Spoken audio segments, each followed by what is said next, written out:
believe it or not, I don't know the answer to that question. But let me share with you my thoughts and how we go about together finding the answer. First, let's understand the federal FCC decision.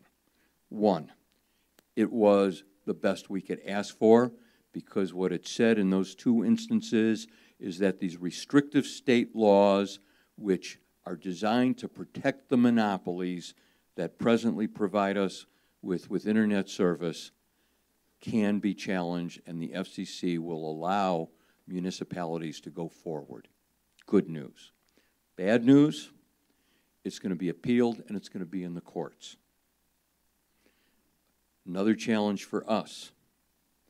What are we going to do to establish our, shall we say, perimeter and find a commercial partner so that we can go about creating broadband internet connectivity for two very important groups and all the rest of us in between?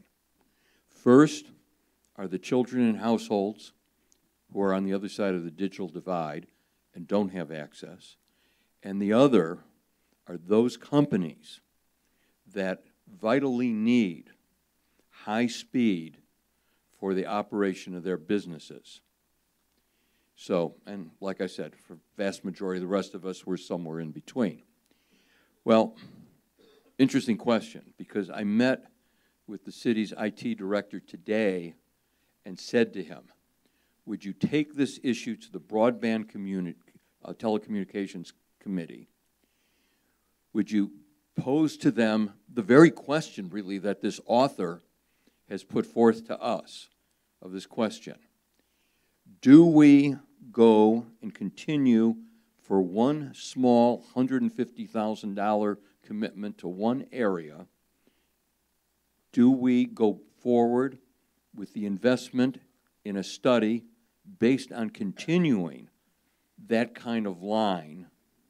Or do we come in and find ourselves a private partner who will want to take on the responsibility of providing the best internet service possible to our community?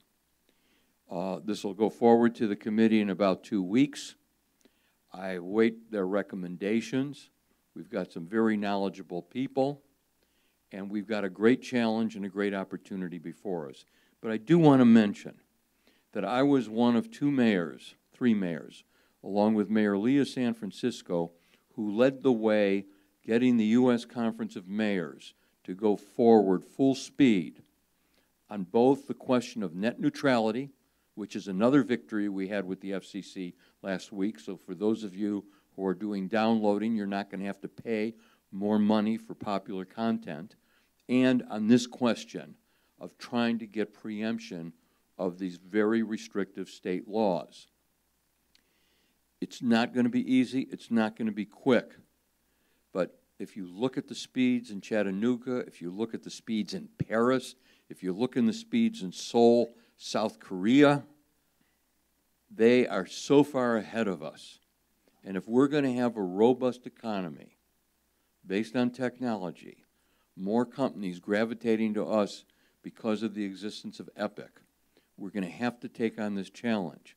My guess is that there may be some companies out there that want to join with a municipality like Madison because we're a vibrant community that's growing, and that will help us solve the problem.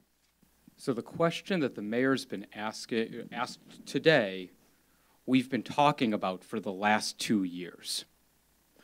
And the way I went about this, because although I started a tech company, although I understand the internet, I understand dark fiber, the way I went about it was I put together the smartest individuals that I could find from the private sector, the nonprofit sector, and those from the university, and we started reviewing the options for what the city of Madison could do today.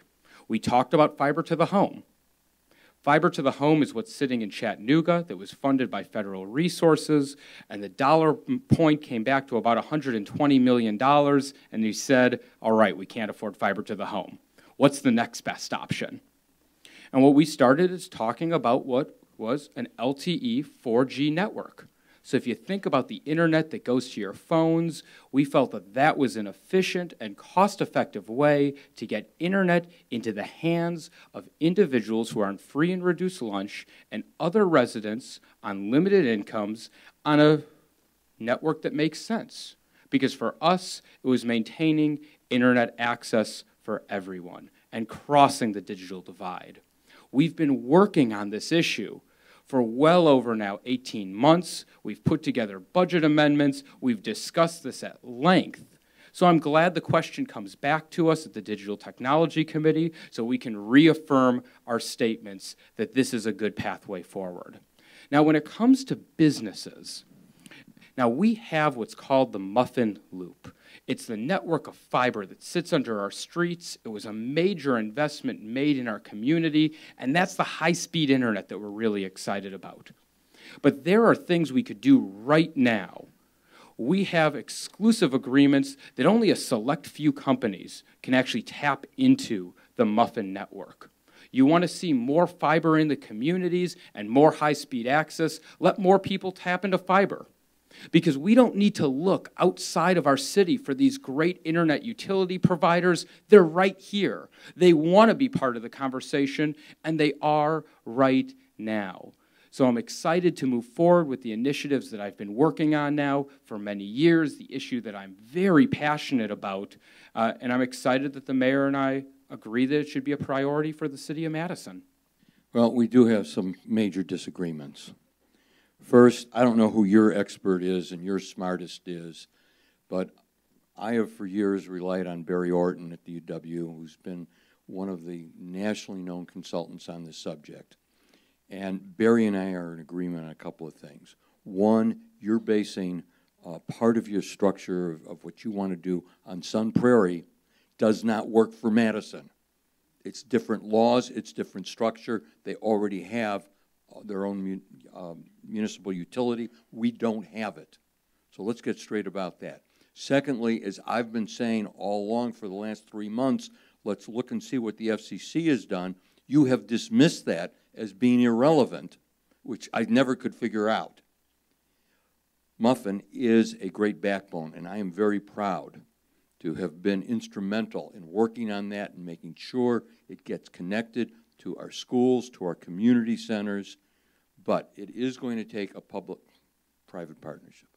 What the mayor's talking about in front of the FCC is going to be debated in courts for the next few years. We have the resources right now. The individuals that we brought together was individuals from SuperNet, who are the ones who actually lay our fiber lines to our schools and to our neighborhood centers. The private partners we brought together were 5-9s. They're the ones who connect our entire downtown. I have brought together individuals as far as the White House CTO to talk about what other communities are doing and where we can be to be on the cutting edge of internet access with the resources that were handed to us. The city of Madison has made failed attempts in the past with Mad City Broadband and other initiatives. There are areas that we could see true improvement right now with the resources we have. So let's, instead of fighting about this, bring our experts together, talk about this for the best outcome for the city of Madison.